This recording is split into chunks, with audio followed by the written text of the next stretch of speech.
சங்கீதம் 87வது அதிகாரம் 3வது வசனம் இப்படியாக சொல்கிறது, தேவனுடைய நகரமே உன்னை குறித்து மகிமையான விசேஷங்கள் வசனிக்கப்படும்.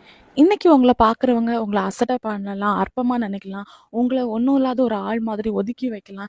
எப்படிப்பட்ட சுச்சுவேஷன்ல நீங்க இருந்தாலும் ஆண்டவருடைய கண்கள் உங்க மேல நோக்கமா இருக்கு. ஆண்டவர் உங்களை உயர்த்த விரும்புறாரு.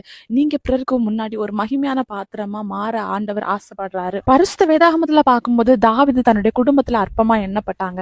தன்னுடைய குடும்பத்துல அற்பமா எண்ணப்பட்ட அந்த தாவீதை தான் ஏசப்பா ஒரு தாவீது ராஜாவா மாற்றினார். இன்னைக்கு எல்லாரும் உங்களை ஒதுக்குறாங்க, அசட்டை பண்றாங்கிறதுக்காக நீங்க தாழ்வு மனப்பான்மைக்குள்ளாடி போய் சோர்ந்து போயிருக்கலாம்.